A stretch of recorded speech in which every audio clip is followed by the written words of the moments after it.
Anyways, folks, it is Shopify versus Dragon Phoenix Gaming.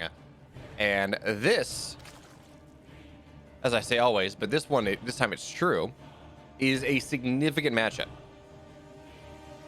Going into week 9, Shopify and DPG sitting at the top of the table, 20 points, 19 points respectively, 6-2.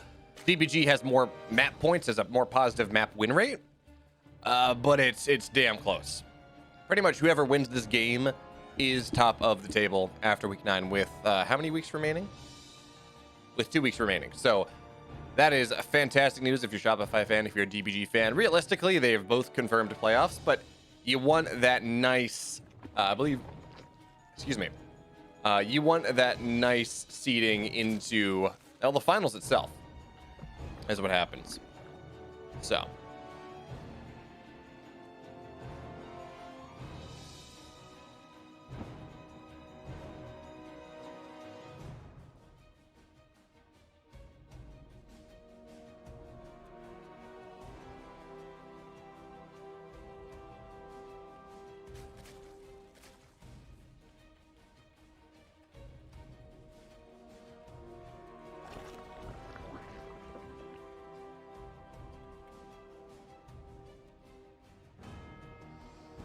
I'm not really sure where to put that in the stream title, but whatever. Good enough. So we got here in this ZVZ, Rogue opening up with an early pool to counter the early hatch tech, or the gold-based hatch tech that Lambo has gone for. He's flipped the coin. And I do like the opening here out of Rogue because effectively, if you're going to go for the gold base, you force reactions in some way, shape, or form. The game does not go standard, does not go normal. So you have to be able to, well, Rogue opening early pool here, it's so hard for Lambo to actually defend both situations. He can go and defend his main base, he can go defend the third, but instead he's just going to be forced to really give the third base up. Looks like it's not even hotkey, he's not building anything out of the larva from there, and he is getting his natural down as well, but it will be behind Rogue's hatch. And remember, Rogue's hatch already, Rogue has better tech. That's the big deal. So with the Rogue having better tech, because his pool is faster, that means his speed is going to be faster. And with the fact that he's not going to be able to keep the space up, I mean, Rogue is just unequivocally ahead in this point. Yes, he's down 7 workers, but he got the base, he killed it off. That rarely happens with an early pool. Normally you just find some value and go from there. In this case, actually killing the pool is fantastic, and behind this, Rogue's got speed on the way. He's got 14 more lings on the way. He does not want this game to go long whatsoever, and I'm not sure that Lambo is really going to be prepared for this. He went speed, he did not get a quick Baneling Nest, and as all the speedlings flood across the map, well, he will not win the speedling war on the other side of the map, and he's not going to win it on this side of the map either. He's losing a couple lings at the start. I'm sorry for a little bit of lag, folks. I believe that's just the WTL being annoying. Or the clean feed being upsetty spaghetti. But now Rogue, with the speed here, the speed is not done for Lambo's lings. He's losing the fight on the middle of the map as well, and everything is just going pairs up. Hair shape, there we go. Turtles all the way down, whatever it is, those other wonderful things. For our Shopify Zerg in this game, number 1, yes, Lambo is building more lings, and he's building a Baneling Nest finally, but he needed that a long time ago. Notice Rogue, he does not keep all of his lings in the natural because he says, yeah, I don't want these broodlings to fight me. That's not great. So we're going to see once again the Baneling Nest go down, and now at this point, Lambo is down and out in this game number 1 of Shopify versus DPG, and it was not close whatsoever. Lambo, he kind of got build order countered, and that happens. And there we have it. Game 1 goes the way of the Shopify Zerg. Or the DPG Zerg. There we go. For his second game as he looks to try to tie things up. I don't know how this is going to go. I don't know whether, Rogue looked damn good against Lambo. But if I'm Shopify, I have a lot of, if this goes to ace match, I have a lot of confidence in my ace. ByuN has been killing it, and Scarlet does not appear to be available today. I don't know whether she would be available for ace. I don't know if she would be allowed to play ace, actually.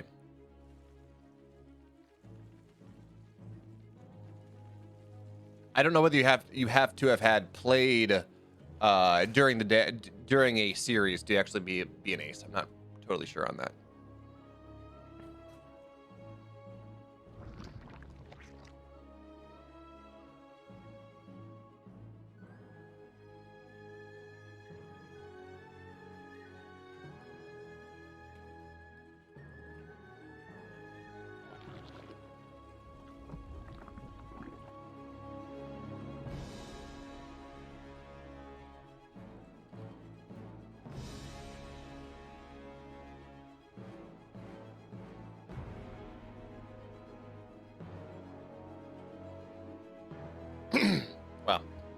I have that little bit of phlegm from chocolate milk, and it's not going away.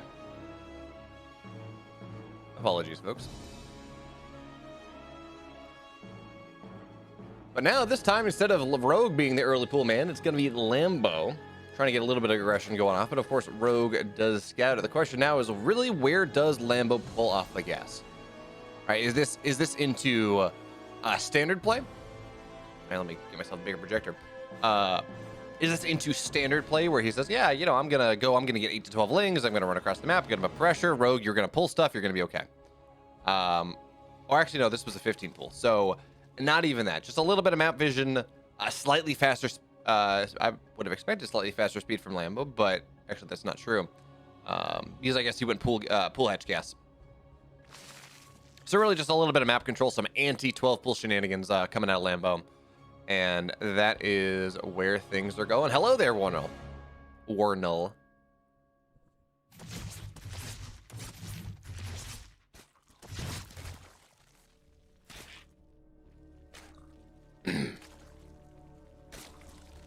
So now Lambo looks into the main base. Says, okay, well, you're actually still mining a lot of gas here. 3 out of 3 is abnormally high for a lot of stuff. And that is a fast layer coming in from our Shopify Zerg in this game number 2. This means most likely, this is most likely going to be some sort of Nidus play. There is, of course, room that this goes mutas, but I mean, realistically, it's Nidus 1-1 or +1 speed roach timing, something like that. And that, well, with a lack of a third, that really could be all of those. We're going to have to keep an eye on the gas count. Or, yeah, the gas is taken in this game. As 2 more go down, so that tells us roaches.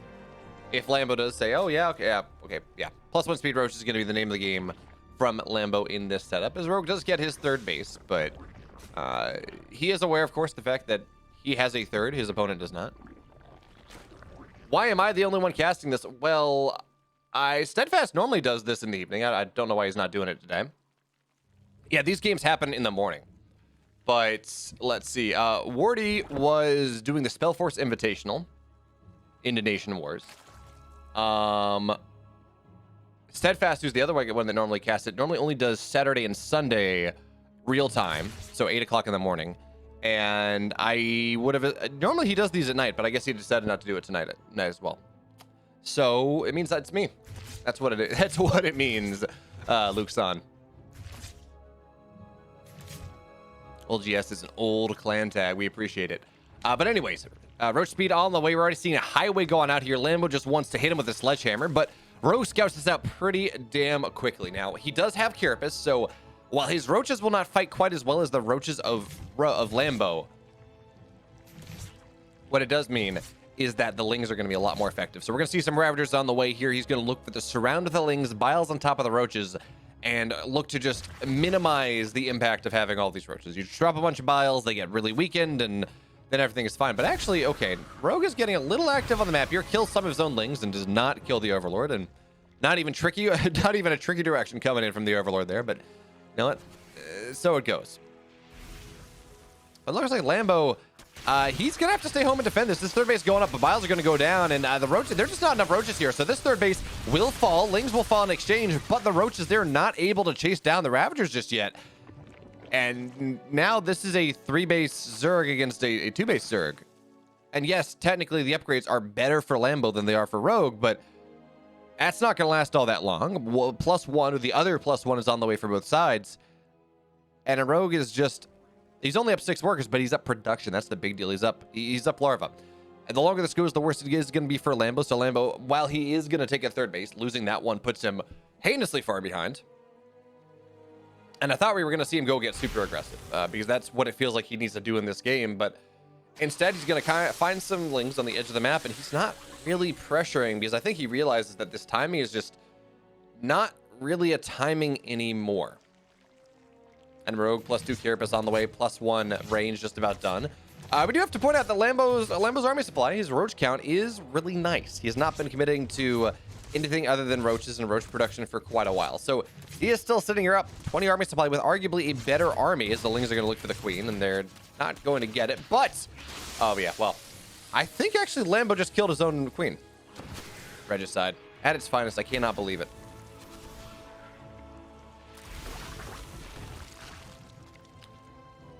So I think we're going to see Lambo actually go for just that 1-1 timing. Okay, +1 is now done for him. 1-1 just about done for, actually it is going to be done right now, but we don't see any 2-2 on the way, any +2 attack, nothing like that for Lambo here. It is do or die, and I think it's going to be die for Lambo. I don't think he has enough here. The supplies have equalized out. His opponent has equal upgrades. He has defender's advantage. He has more production, right? He does have that 30. He's got a little bit better idea of where his opponent's army is. He's got better vision that way, and now here comes Lambo trying to go in with from two sides, from the center, from the left, and it's just, well, we're gonna have to see. But for now, it does feel like Rogue is just, I mean, he's outproducing Lambo is really what's happening here. But Lambo coming in from both sides, looking for the flank, looking for the surround. The Biles are not really landing for either side just yet. There we go, that's one, but the Ravager count is staying healthy for Rogue, and it's not really for Lambo anymore.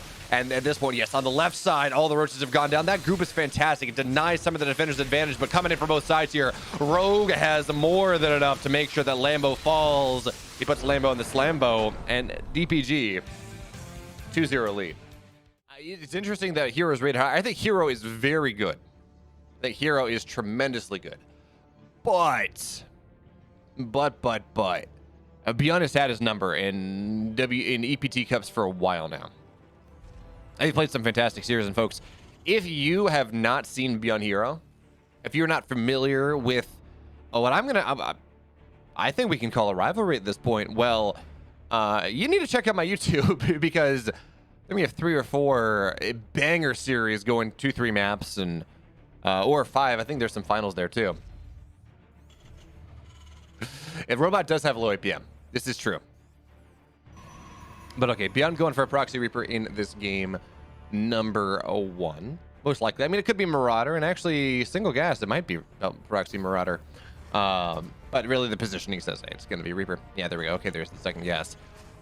So we're seeing a haul back now to the meta of Katowice, where Terrans were just proxying their barracks all over the map, all over the place.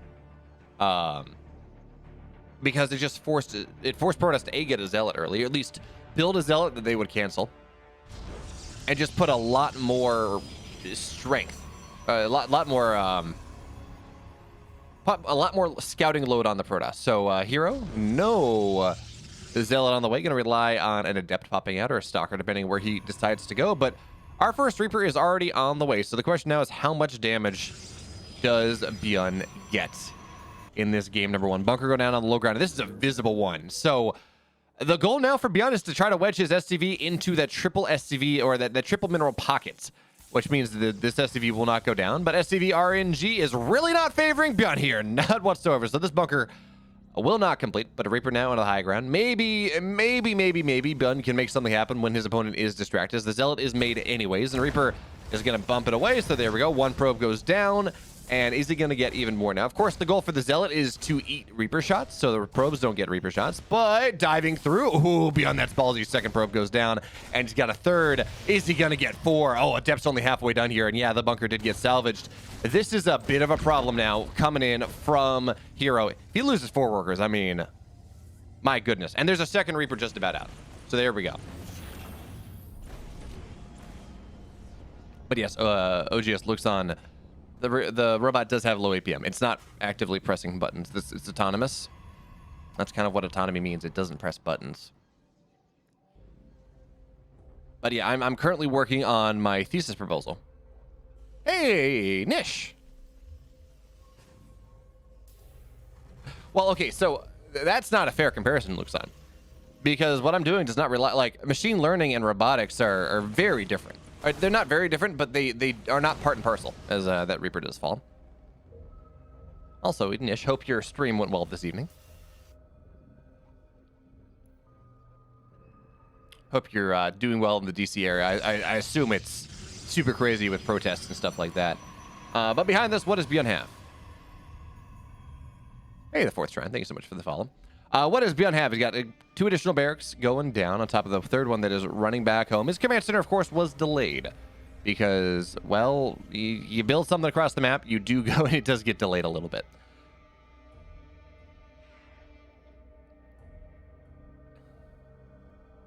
I mean, it's not going to take machines upgrading themselves to put people out of jobs.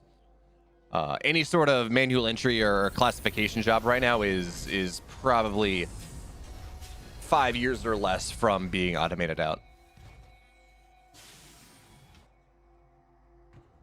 I mean, complex creative work is not really... I don't think that's in danger as much, but any sort of like, oh, you know, manual entry is not in a good spot. Is this Reaper will go, ooh, line of sight blocker, Reaper gets out. So the Adepts do not get what they're looking for.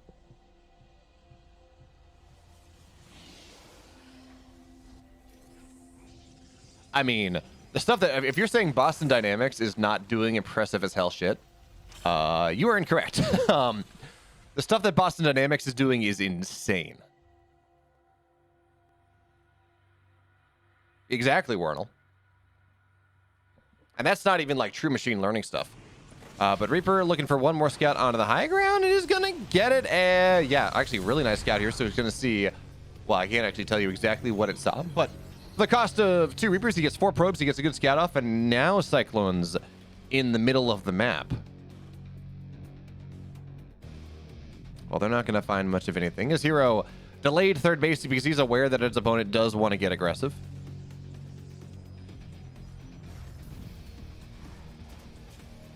Warnell, I wish. I'm working on my thesis proposal right now. I'm defending that the week of July 18th. And man, if I could just tell something to write my let me get back to doing the actual research. Oh, please. But anyway, here's gonna get the full scout off. Says, okay, that's a lot of Marines. This is 3 racks here, 311 coming down, but this is gonna time out closer to that 7:30 timing that we were familiar with. This is the Cyclones on the left side, though. I think that was both going down. Really not getting what they were looking for.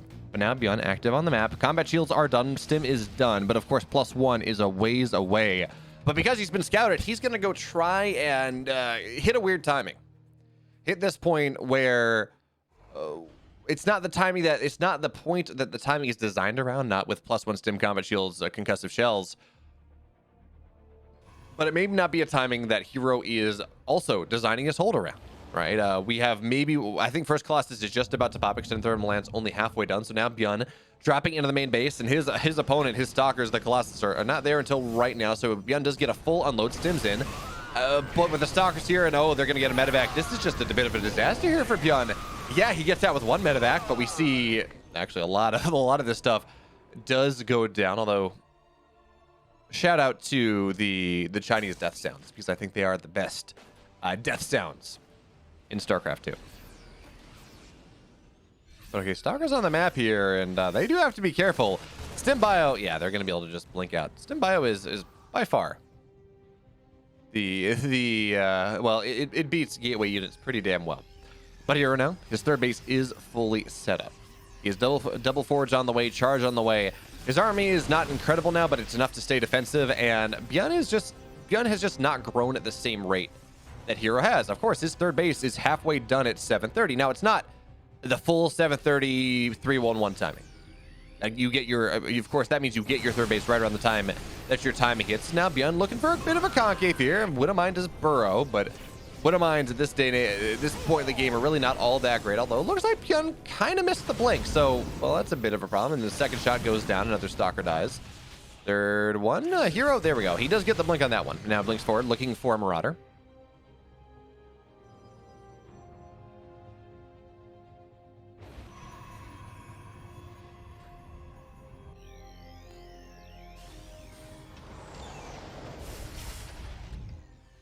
It is toasty, so I had to turn on my OnlyFan. And I don't know if anyone saw, but a friend of mine sent me a Behemoth logo in the style of a certain adult website. So I guess that is going to have to be the banner for my OnlyFan.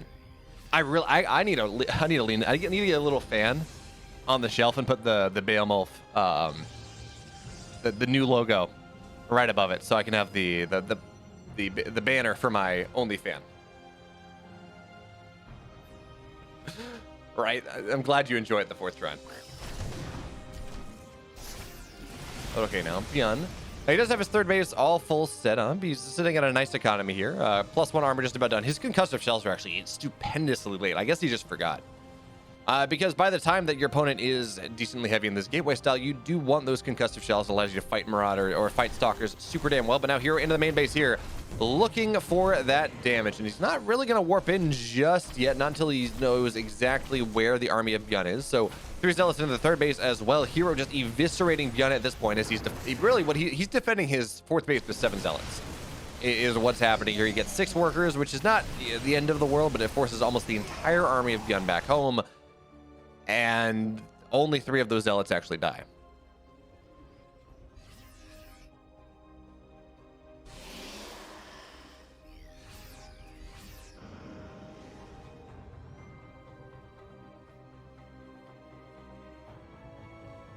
Okay, so now we're at the point in the game where disruptors are out. Actually, okay, there we go. I'm just gonna say I'm not really sure of the Colossus count for Hero. I know it's at least 2. And I kind of feel like it's 3, but I don't know where the third one is. Certainly there's another one on the way. That may be 3, maybe 4. But I do like this. This is something you've started to see Protoss players do explicitly in reaction to ByuN. Because ByuN is one of those Terrans that he really does not like Vikings. Not really. Hey, Alex G. Punked. Alex get punked. Thank you so much for the follows. We have a massive drop coming in from ByuN on the right side. 6 full medevacs. And Hero, he knows now, but this is going to force a recall. Actually, Stalker's rotating on over. They're going to be able to get on top of it. There we go. There's the full recall, but ByuN is setting this up because he's going to push into the fourth base at the same time. 3 Disruptors, 2 Colossus doing what they can. Disruptor shots are actually not going to hit all that well. I don't think that last one is going to get saved. But into the fourth base, actually, no, ByuN's not really doing that just yet. He's kind of actually surprisingly winning the fight right here. 1 Colossus will go down. Now, of course, Hero, he's going to be able to defend. It looks like the fourth base push. ByuN not quite having enough for that one, but actually that didn't work out for well for ByuN on either side. It looked like it was going to be good. ByuN not immediately stemming out of the fourth base as Hero recalled, as Hero was distracted. Hero lost a Colossus, lost some gateway units, but ByuN lost a lot of his army, and we can see that really represented in the supply right now. Also, +2 or 2-2 is just about done for Hero, so his upgrades are going to be better. He's sitting on somewhere around 7 disruptors. But ByuN's going to go try to do the same trick once again. And here we go. Once again, here we're going to see the Colossus is just going to go down immediately. Disruptor shot. Now ByuN's just going to sit on the... Oh! Okay, never mind. It was because he's not sitting on the edge of it, but he stims forward. Tries to make the best out of a bad situation. We're going to see the Warp Prism. Actually, ByuN's going to miss the EMP, but I love this positioning from ByuN, taking advantage of Hero SimCity and using it against him. I mean, so much of this army cannot really come to bear. Now ByuN picks up, goes home, loses a medevac, but he got a Disruptor. He got 2 Colossus. And yeah, he lost a lot of his bio, but he reset a significant amount of the tech that Hero had.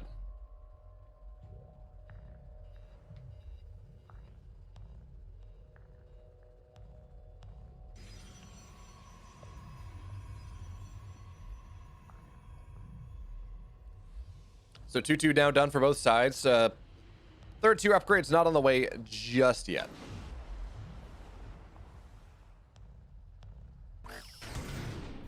Oh, thank you.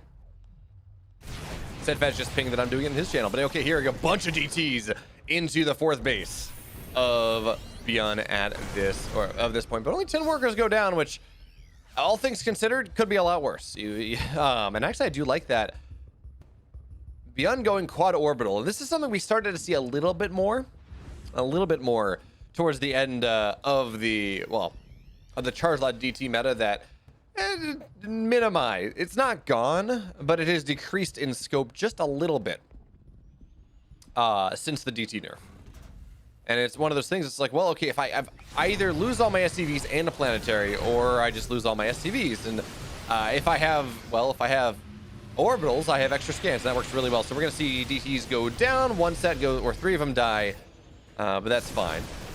The rest of them will be recalled, and now Zealots look to run on in and.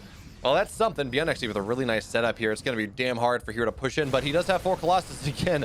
ByuN does not seem to have that much of a Viking count. He's got 1 IC on the map, but I don't think I've seen much more.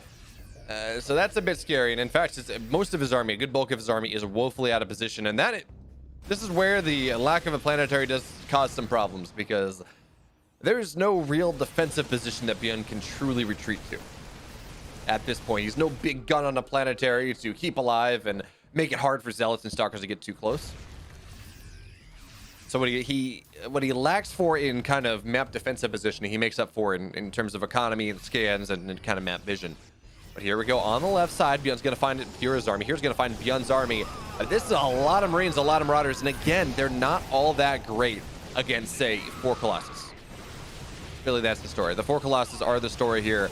And ByuN still with no Vikings on the way. Zealots on the right side trying to find something. Really don't get all that much, but now here come the Stalkers. They bling on the forward. ByuN, only part of his army he's here. Disruptor shots are not really going to hit, but he does force ByuN back. And again, ByuN, we need to see some tech transition.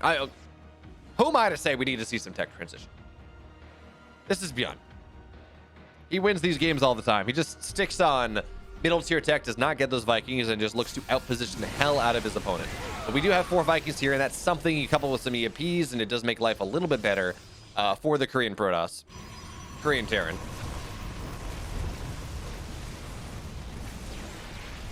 But again, Zealous looking to run in, but of course with Ghosts, with Marauders, with Widow Mines, not really that much, but ByuN looking to stim in. He's looking to do his thing, and it just doesn't work. So much stuff. Oh my goodness, ByuN, yes, you got the Disruptors, but at what cost, my man? So much of ByuN's army just died there.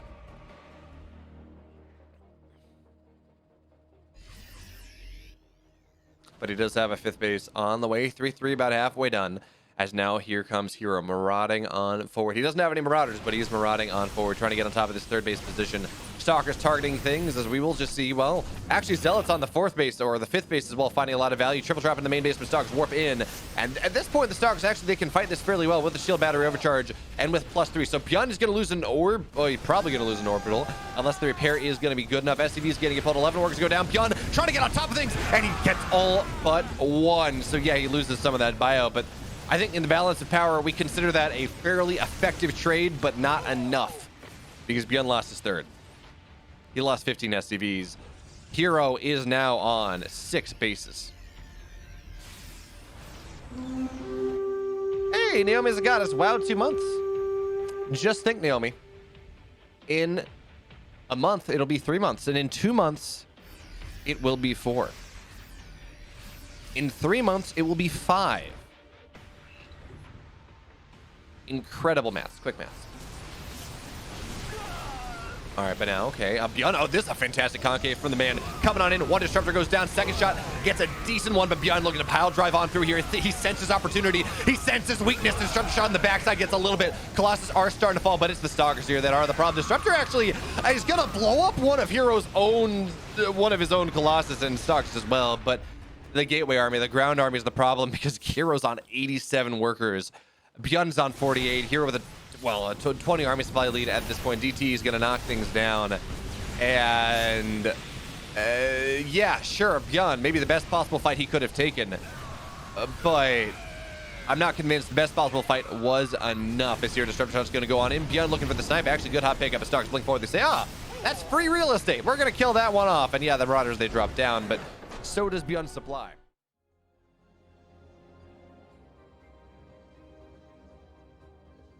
Oh, that's not what I want. There we go. Why did my webcam move? Oh, I have 2 of them. What? That's weird. Why do I have 2 video capture devices? There we go. We're good. Okay. That was weird. I don't know why I had 2 webcam devices in this scene. But now, folks, Harstem has to win 2 maps in a row. ByuN has to win this map. And then Shopify. That would only take him to ace. At which point, I don't know whose the ace is going to be. I genuinely don't know who it would be.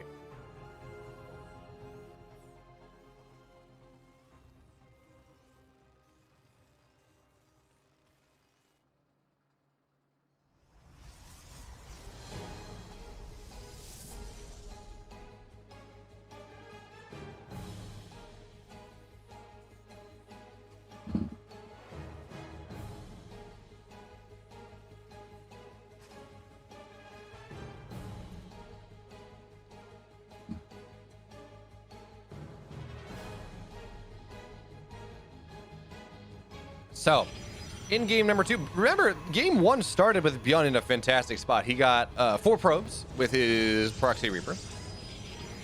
And then the problem was he just didn't get a lot done necessarily with his next push. The Doom Drop kind of traded out equally, and the Protoss just got more and more ahead economically, and then DTs and bases, and ByuN doing his ByuN thing and just stubbornly refusing to get Vikings.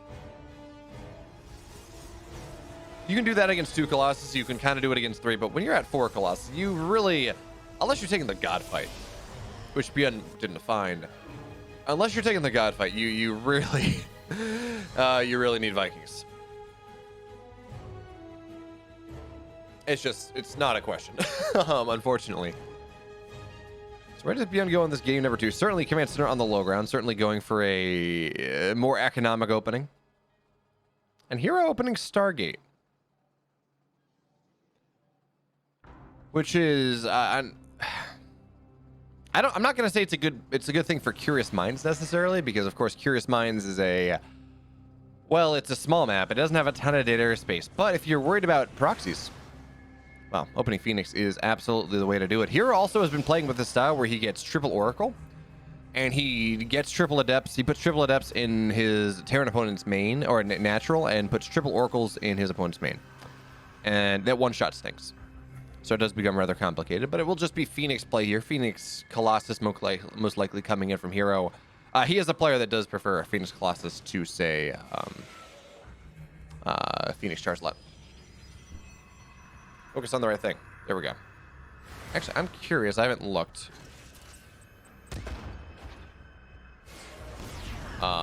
Is Hero confirmed in the open bracket for Valencia?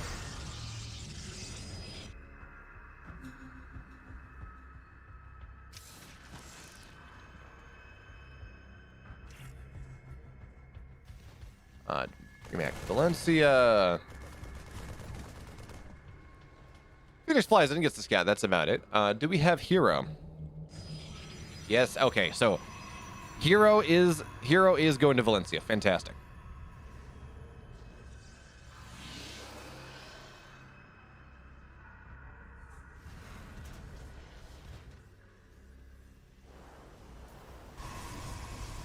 Ooh, Fork is attending. Interesting.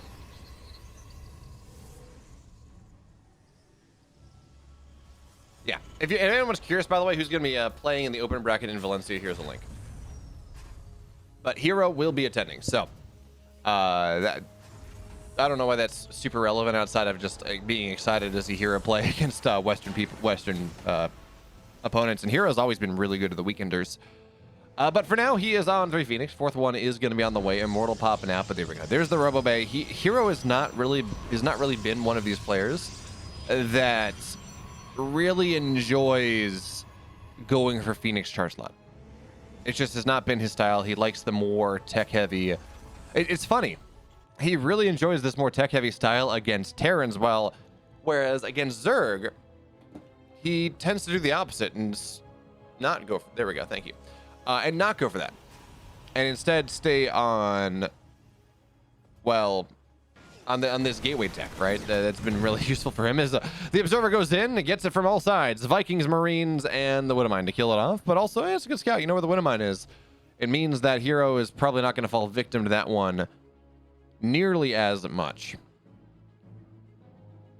Also, folks, I got to say, at times like these, on summer days where it is somewhat toasty out and I have fans going everywhere, that I have a dynamic microphone, so you don't hear the fan that is literally 4 feet to my left. No, less. So I can be cool. And cool. Hello there, Cyberjohn.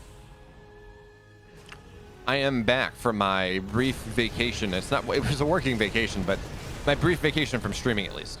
As Phoenix fly and get a couple workers. Now, ByuN setting himself up for timing in about a minute and a half with, well, all the good upgrades. +1 stem combat shields, all of that. But it is interesting that we've started to see Terrans take a little bit of strength away from the push at the expense of getting a quicker third base. So normally, or traditionally, you'd have, okay, stem combat shields +1 finishing at 730. That's when the third base starts.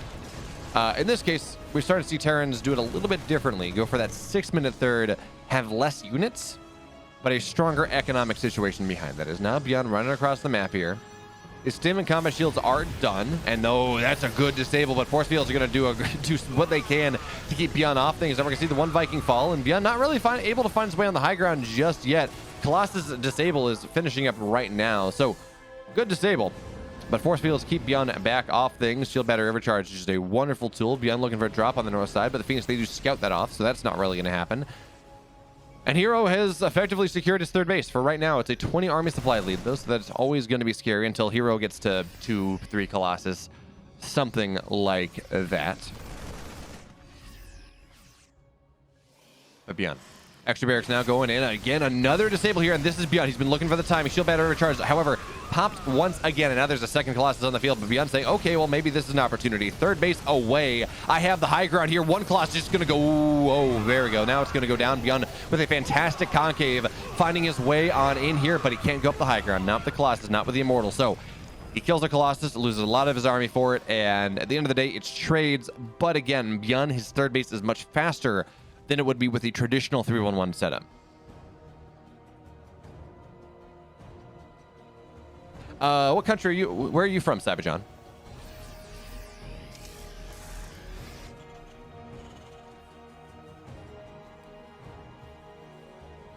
So, +1 armor on the way, +1 attack, of course, done here for Hero. We're going to probably see him take his fourth base rather soon now that he's held off that pressure. He knows that ByuN's going to sit back and defend for a little bit. Oh, okay, gotcha.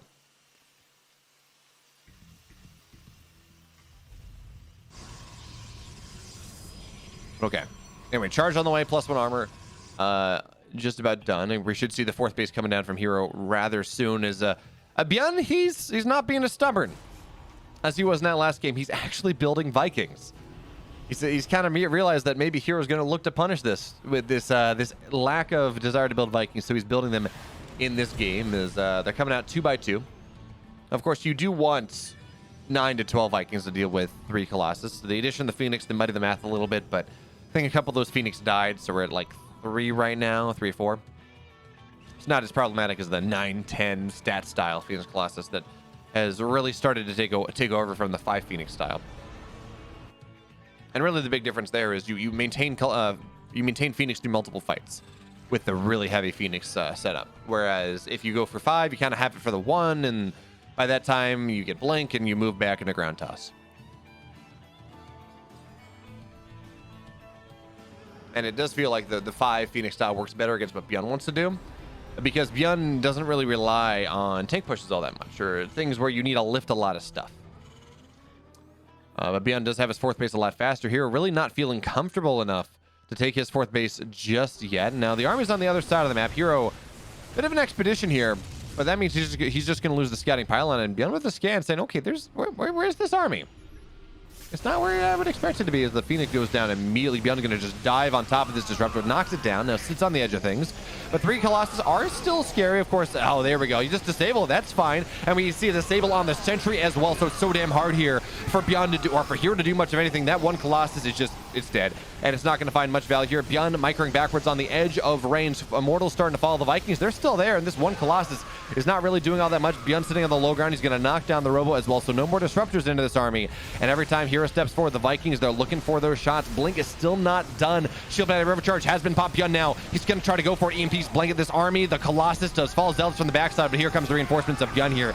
He's up 60 damn supply, and the comeback from Shopify Rebellion is in full force, at least for one map. At least the dream, the hope, the glint of an idea is in ByuN's eyes. That is a wonderful celebration.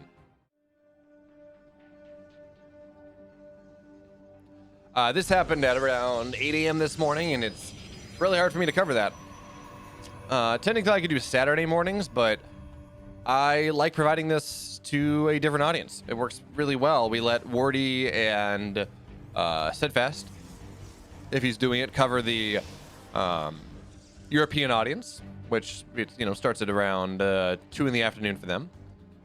And then I go live 7 p.m. for the play days, and I get the North American audience, and it seems to work really well for all of us. I'm not competing with them. Steadfast is occasionally competing with me if he does this on a Friday afternoon, because he works on Fridays. And yeah, Harstem's not playing at 2 in the morning.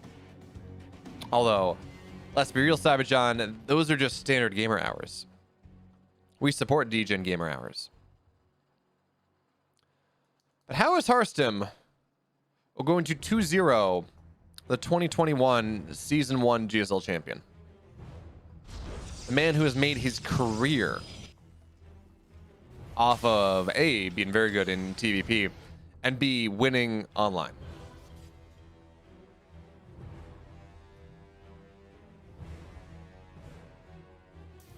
I truly do not have an answer for you, but I'm excited to find out.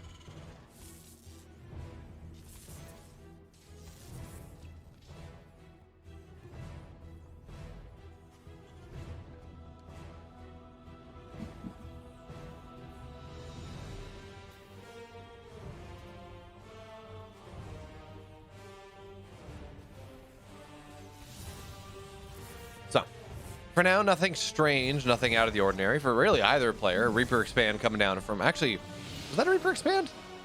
No, Marine Reactor Expand coming out of Cure in this game. Harstem simply has to... Yeah, he has to go and do what he did to Hero Marine in DreamHack. And honestly, Harstem has been looking... I mean, Harstem. Oh, it's funny. I'm looking at Cure's webcam right now. And I genuinely, for a bit, because of the background, because of the green screen, and how little he's moving, I could not tell that Cure was... I couldn't tell whether Cure was live or whether Cure was just a picture, like what they had for ByuN. But we do see his head move a little bit, so, you know, we're fine there. Generally, the tell, by the way, if you're trying to figure that out, is you look at their eyes, because much like there's a macro cycle where you say, oh, yeah, I control my army, then I build units, then I hit my macro busy tools, mules or injects or scans or whatever. There's also an ocular circuit, as that adept does not die. Well done, Harstem. Good recall. You hit a button. But there's the ocular circuit, as right where you you look at what you're producing, and then you look at the main army, then you look at supply to make sure you're not getting supply blocked, and similar idea. So you kind of look where if the player's eyes are just dancing all over the place, it's real. Otherwise, it's fake. Yes, Synapse. Protoss has a macro cycle. I know, it's easy. Punch down. Punch down on Protoss. Hit them while they're weak. But honestly, I think Protoss is I think Protoss as a race is going to surprise us in their performance at Valencia, especially with Hero there. I don't know that Hero wins it necessarily, but I definitely see Hero making top 4 at Valencia.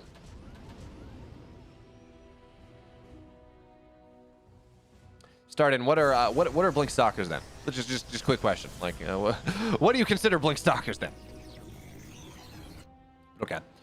So drop on to the north side of the map. You're coming in from Cure. Just standard Widow Mine drops. The Phoenix are actually not where they're there to pick up Widow Mines as they drop in, but they're not really there to intercept as well. So they don't necessarily guarantee the death of the medevac, but they should prevent any sort of damage coming in from Cure. So now Harstem is going to be able to see the medevac coming in for the first time. We're going to see the Phoenix react immediately. Good pull on the probes. Our CEO. Very, very spicy there, but the Widow Mine does not complete his burrow. Last second, Harstem gets that one, and looks like the medevac is... Nah, it's going to round up boost. Medevac will go down. Nah, you're fine starting. I have been known when I was playing more seriously to... Well, put it this way. I play Zerg. My win rate against the other 2 matchups is normally over 60%. My ZVP win rate is almost always like sub 40. It's like 36%, regardless of what I do. And very clearly it's weaknesses in my play, but I don't really have the time to figure it out. Even when like Protoss had horrible win rates, I'm like, yeah, I'm 38%. Great, fantastic, wonderful. But Colossus is now on the way here for Harstem. His third base is now up, fully mining, up 6 workers. He's building more and more Phoenix. So he's doing... We talked about Hero, about how Hero went for the 5 Phoenix style into faster ground. We're seeing Harstem instead really commit to Phoenix play. He's on 5. He's going up to 6. We're going to see probably 7, 8, 9. And again, this means he has added air utility. He's more anti-drop pressure, certainly. But more importantly, it means that when and if Cure goes for a big push, Widow Mines, they get lifted. Marauders, they get lifted. Tanks, he's not building tanks. Tanks, they get lifted.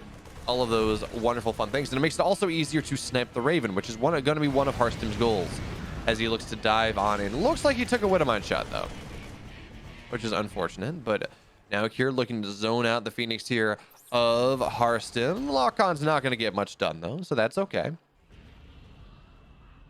No one really traded much of anything. And, oh, this is a... This is an aggressive posturing coming in from Harstem here. It's not a lot on the ground.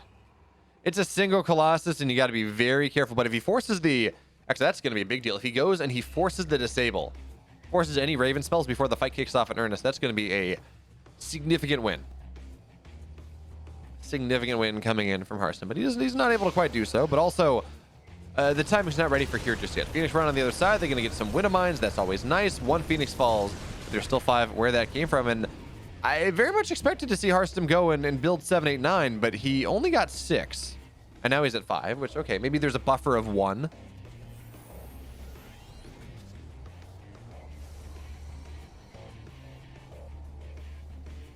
But still. Interesting counting. But now Kier third base on the way, and theoretically this is when he gets aggressive. But it looks like with 3 Colossus already out, with the significant anti-drop pressure that Harstem has with these 6 Phoenix. I guess he did sneak out of 6th. Sneak out of 7th, I guess. But all the Phoenix he has on the map, the fantastic vision that just we have single probes and zealots and whatever else Harstem has on the map. It's so damn hard for Kier to really run across the map here. Harstem was going to be able to react that. Curious posturing, but he's really playing defensively. Ooh, Phoenix are going to find the Raven. Or at least get something here.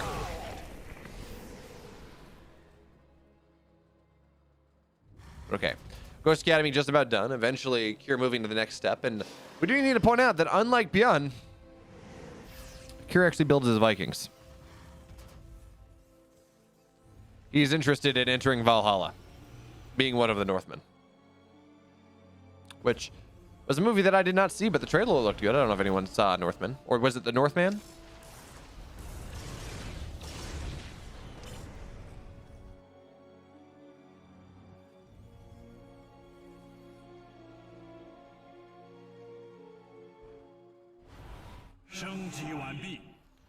Okay.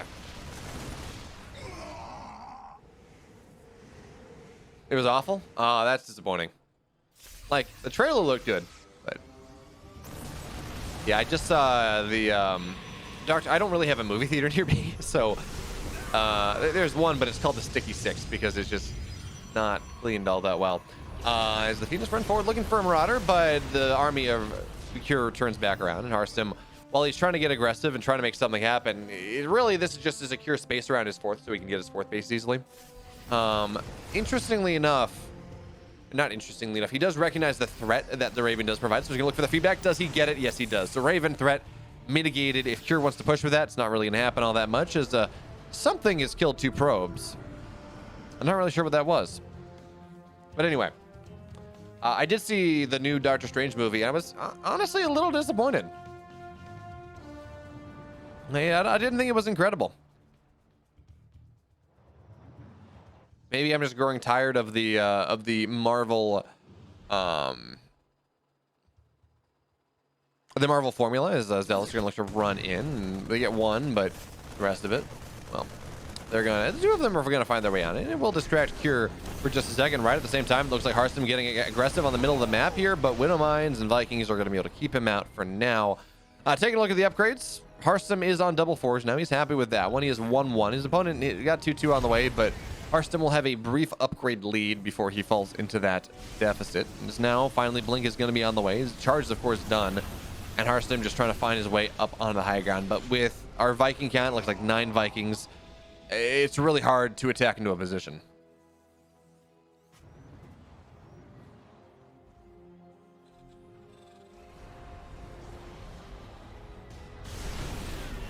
All right, but now here come the Zealots running on forward. Disruptor shot. Hey, they get a tank. That's always nice, because it's really hard for the Phoenix. We're not going to be able to lift that tank, folks. Let me tell you, it would just be a bunch of dead Phoenix. But now, okay, so there's a bit of a concave setting up here. Oh, good disruptor shot there to start. And Zealots on the right side as well, looking to deny things. They get a couple workers. Ideally, they distract our Terran opponent. That's what Harstem's looking for.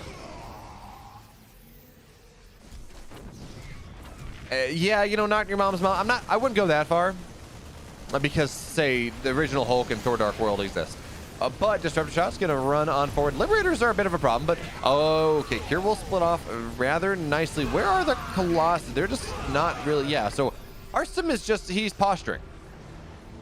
He's pressuring a little bit, looking for as much value as he can find with his cooldowns. It looks like he sent his Colossus back home. He doesn't want them to get randomly sniped, which is a cool decision. He has this expeditionary, more mobile force kind of sitting forward, looking for value, while he has his more army, his more sieged up standard army, front to back army, sitting back at home defensively to defend that fifth base.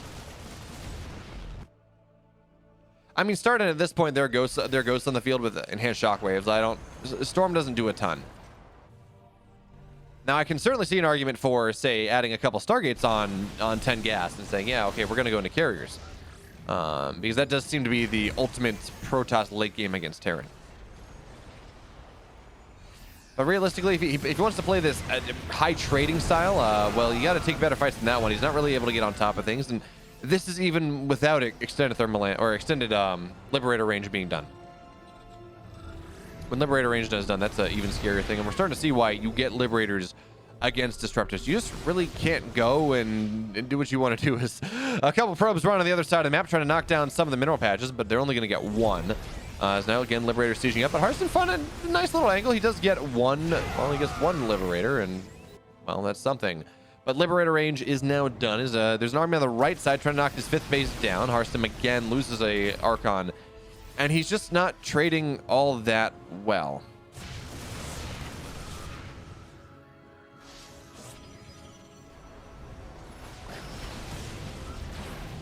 Okay, now Stalkers leaping forward, looking for something. And remember, the Liberator's not sieged up here, so a base will get canceled. Actually, I think it got killed, and that is something. Liberator or Disruptors just now zoning out, killing off Widow Mines as they can. And we do need to point out that Harstem is mining significantly more. Most importantly, he's mining significantly more gas, so he can support this luxurious throwaway lifestyle.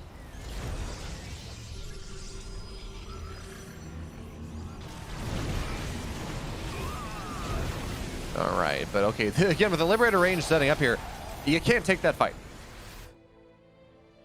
I'm somewhat surprised to not see Stargates going down because, again, you get a couple Tempests. Yeah, it ruins the maneuverability of your army, but you still can do things on the map with it. So for now, well, a couple additional gateways, some shield batteries going down. Oh, that's a big shot, though. Liberators, though, it's still hard to make anything happen with the Liberator series. Now, Cure rotating on over, but again, we're looking for some big Disruptor shots. If the ground army goes down, Liberators are not nearly as scary for Harstem because you can just bling on top and kill him. But yeah, no, Synapse. WandaVision was fantastic. I really enjoyed the first couple episodes of Moon Knight. But yeah, Marvel has this wonderful, every movie is a hero fights the opposite of himself to save the world. It's like, no. When things get a little more interesting and morally gray, that's where things start to get, I don't know, more exciting. So just turning Wanda into a villain because, I mean, that's an interesting premise. Mother who didn't even have kids broken down by the fact that she lost the kids that didn't even exist. Okay, but Stalkers now, they bling on forward looking for what they can, but that is just a blunk right there. But Colossus on the left side fighting a little bit more as now Harstem retreats back to the safety of his stag defense of his Disruptors. And the old Colossus run by with 4 Colossus just doing what you can. That's something. I don't think I've ever seen that one, but they're starting to do damage. They're actually doing significant damage to the command center. It's actually going to start to burn down here. And we're now at the point where this is a dead command center here. The SCVs are not repairing. Phoenix in the sky, they're going to kill this thing. Okay, there's the repair, but still 13 workers go down. We're starting to see some Disruptor or some Liberators fall. Big Disruptor shots as well, but that one's not going to land. And the Colossus run by. Oh, they have that fantastic. Let me turn off my video feed. I'm sorry, because we have a picture-in-picture. That's cool. The Colossus run by is finally dead, and that is something. Harstem wanted to get rid of that supply anyways in favor of more Stalkers, more Disruptors. I'd love to see resources lost right now.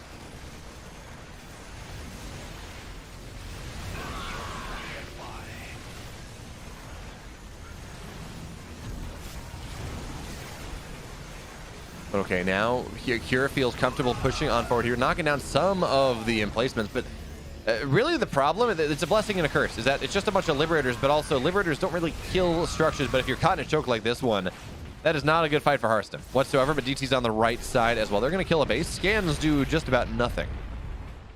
So Kira loses, what was that, his 5th base, his 4th base, not really mining all that much, finds himself down 30 workers. It's not like he's maxed out just yet. So this is not a situation where he's going to have 145 army supply and be happy with it. Eventually, sure. But not right now. Hey, Castodon, thank you. Feel a little rusty after 10 days off, so I have to apologize, but it's fine. As now the Stalkers were running on forward. And it feels like Harstem is, well, he's setting up a 2-flanked attack. So again, we're going to have another, oh, that's awkward. Those DTs, they should have been shift-clicked to A-move, but instead they were kind of shift-clicked elsewhere. So instead of getting what they wanted, we don't actually see much go down with Stalkers pulling forward. The command center was not repaired well enough, so it is now dead. That's one less orbital, one less thing to deal with this wonderful idea called Cloak. But now the Stalkers, they run forward and they do find one disruptor or one liberator that is not quite zoned out. And there we go, another planetary goes down. Harstem is really starting to take this game by the reins, by the horns here. Is now, here we have it. Kira's looking to run on forward. Big disruptor shots knocking down lots of the tech on the ground. Ghosts go down, Marauders go down. And yeah, sure, Kira does have an army supply lead temporarily, but look at the income. Kira literally not mining. He's got 300 minerals a minute coming down here. And now, Harstem, he's got a bit of a flank coming in. EMPs, they blanket the army, but look at this disruptor shot, zoning things down. Kira's gonna try to take a fight. Big disruptor shot. One goes down, second one goes wide, third one not gonna get anything either. Harstem not really controlling this well enough, but now the Liberators, they're starting to fall. He's microing the Stalkers pretty damn well, but you gotta be careful. Losing a lot of those Liberators is a problem, but now it is a 90 army supply to 57 here. Harstem, despite technically losing this fight, it's really not all that great. He has money. He has the ability to fight back, and now here we go. Do you believe, folks? Harmstem, he takes Kira down in game number 1, and now it is one map away from taking it to an ace match, one map away from the 3-0 comeback. Into map number 6 here. It is Kira as Harstem. Harstem is up 1-0 in this best of 2, but that's not what matters. What matters is the fact that Shopify is one map away from clawing it all the way back from a 3-0 deficit.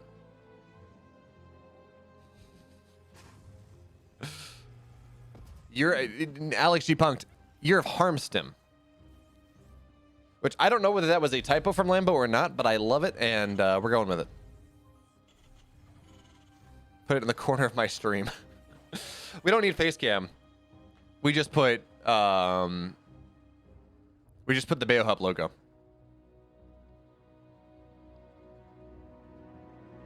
I am probably kidding, but I'm half tempted to get like a little rotary fan, stick it up there, and just put that logo on top. Print it out and put that logo on top. Honestly, though, Stardom, this has been the most year of Harstem since he won the Home Story Cup. When did Harstem win that Home Story Cup?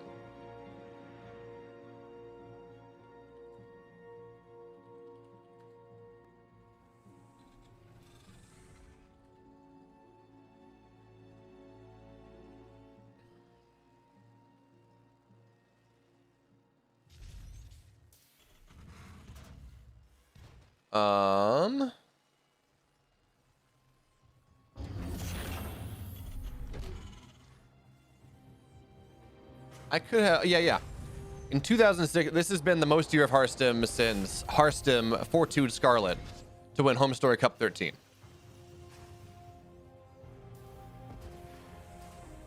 Which was a tournament that did not have, which was a Home Story Cup that had literally one Korean in it.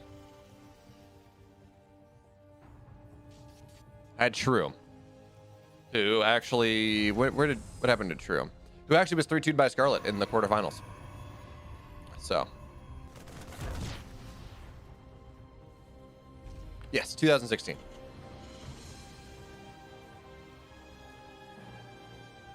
Yeah, well, we blame it on that boot camp of him hanging out with Neeb for a while. As he said in the interviews, Neeb went and built him down. like any good boot camp does, Neeb kind of broke him down and built him back up again, a better Protoss. But look at this. We got a couple additional bears come down from Cure. So it's going to be 3 racks play from Cure in game number 2 on Curious Minds, which should surprise literally no minds. No minds should be curious about this because it's curious. And that is a very short rush distance map. So Cure, hoping that Harstem does not figure this out, and even if he figures it out, hopes that he's not able to deal with it as well as he would like. So now Adept runs onto the other side of the map. And they're looking for something. What's he gonna find? He actually sees the barracks in a weird spot, and that really should be all that Harstem needs. He says, okay, well, you know, I see something researching that's a weird barracks. He should now know that this is 3 racks. Oh, yeah, he saw the tech lab. He didn't see the barracks, actually. That's true. That is true about True Wernal.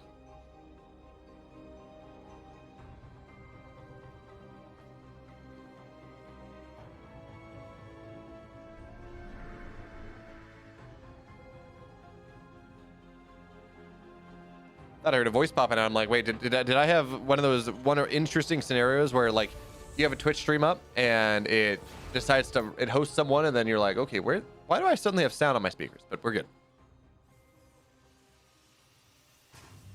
I mean, Harstem got direct invite and travel support.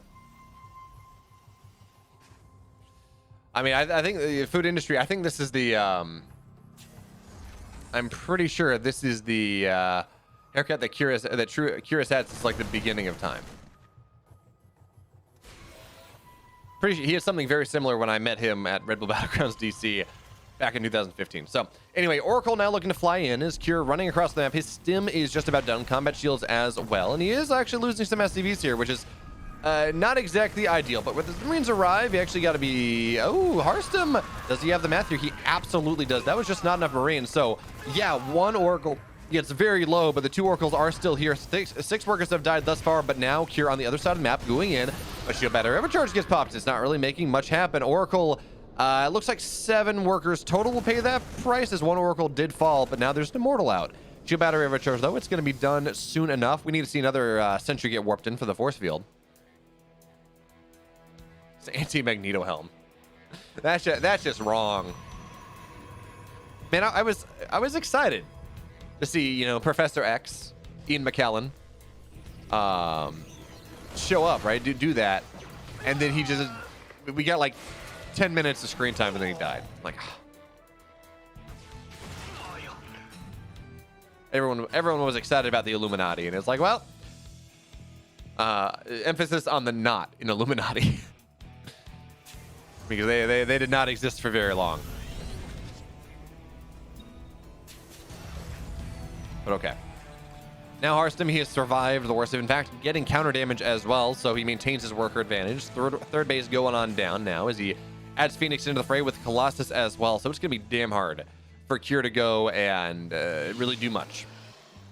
Phoenix, of course, invalidate drop pressure for the most part, and it's really hard to straight up push into, say, 2 Colossus, which is probably going to be where we're at by the time Cure has the next push ready. So really should just be for that third base, but I think he's doubled down. I think he's done 5 racks, no third just yet. It does look like he wants to get continue to be aggressive and play Curious Minds for being Curious Minds. So we're gonna have to see whether Harstem is going to be prepared to defend that one. As again, his third base is on the way. He's buying these tech heavy units that don't necessarily win in a straight up fight. Alex G. Punked, I'm talking about the Doctor Strange movie, so apologies if that's a spoiler. But it's available on Disney Plus streaming just as part of the thing.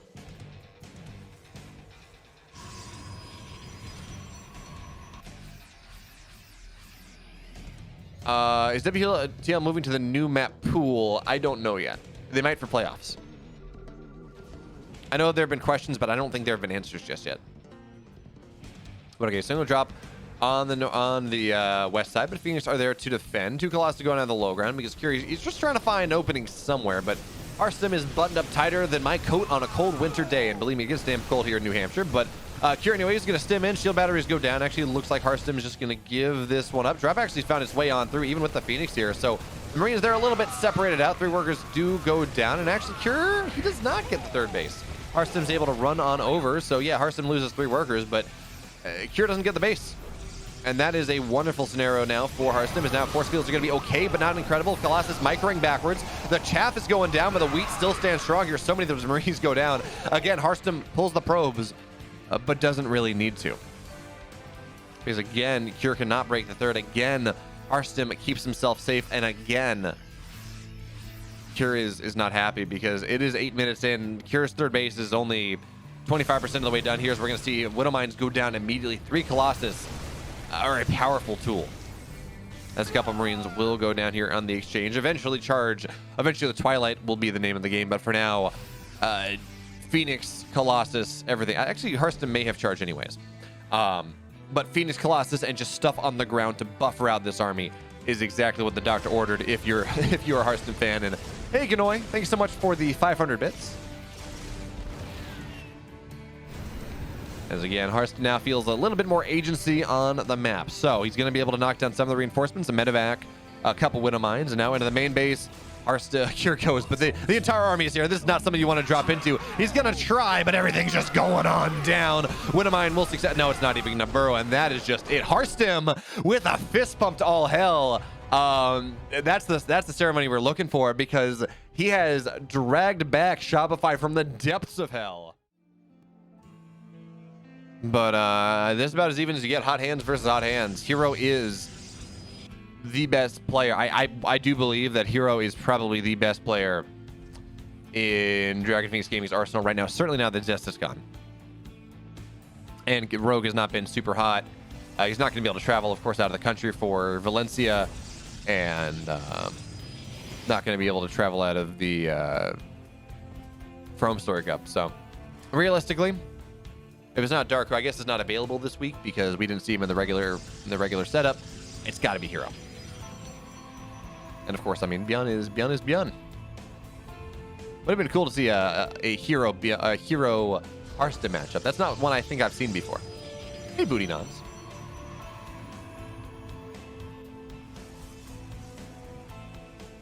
Okay.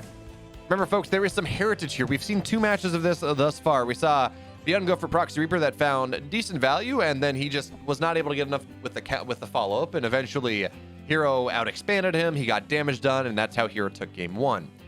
Game 2, we saw effectively a 6-minute stim that had a quick third, but it wasn't your typical 6-minute stim build. It was more of like a 3-1-1, and that the +1 was delayed for the 6 minutes, but ByuN hit a bit of a weird timing. But he was able to punch through eventually. Not the first try, not the second try, but I believe the third. And so that's how it's happened thus far. But now we're into our third game, what is effectively a best of 3. And Hero's got a proxy going down. This is going to be a starport, Stargate, most likely coming down from the best Protoss in Korea. And there we go. Stargate down. Question really is whether ByuN is going to scout it, as he has not gone Reapers in this game, gone a Marine opening, and with the current rally on the Marine, he's not going to find it. Now, of course, the first Oracle is not nearly as problematic as it is into, say, a Zerg, excuse me, or a Protoss player. Yeah, see, Alex G. Punk, I would have actual predictions up, but considering the matches happened this morning, and the results are available on Liquipedia, I don't want to do that because then you're just gonna have someone go and farm points.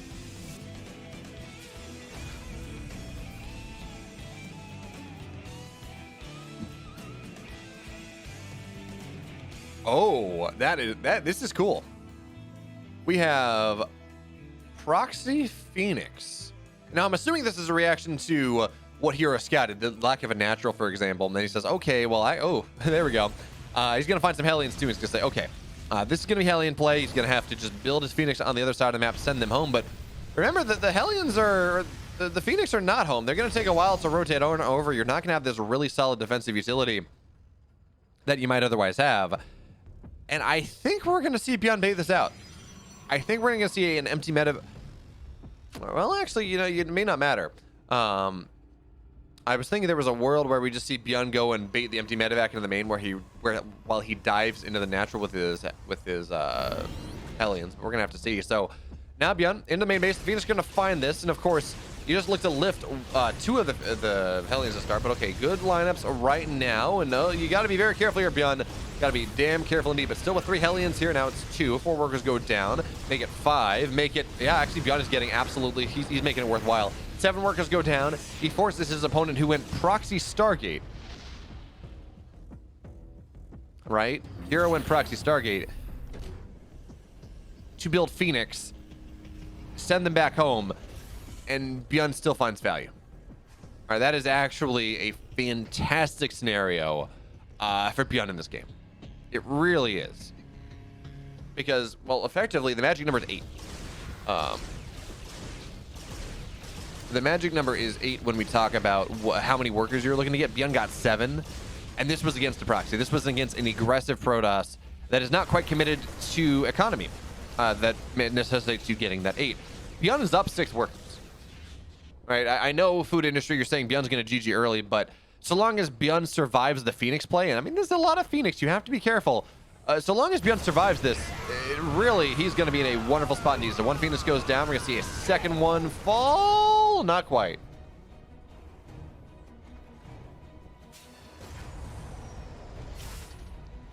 But the longer this goes on, the better it is for ByuN, because again, he's up, well, he's now only up 3 workers. But even that is still a wonderful situation when he's looking at double mules here. The Phoenix, they look to dive over. They're not going to find much of anything. He's sitting behind the mineral line.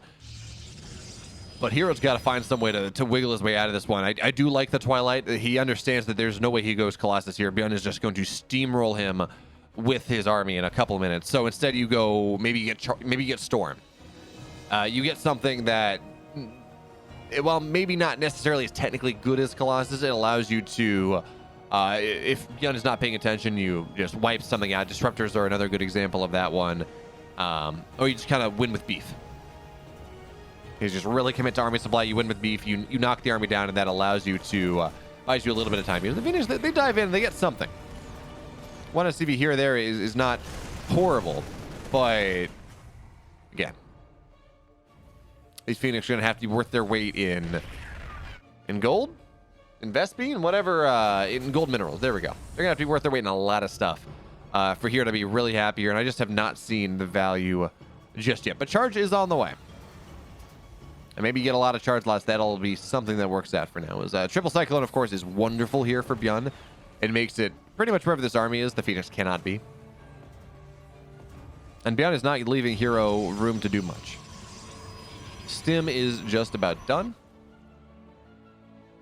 And I would not be surprised to see him run across the map with Stim and Combat. Well, actually, Combat Shields are a little bit further away, but I would not be surprised to see him run across the map with Stim and Medivacs.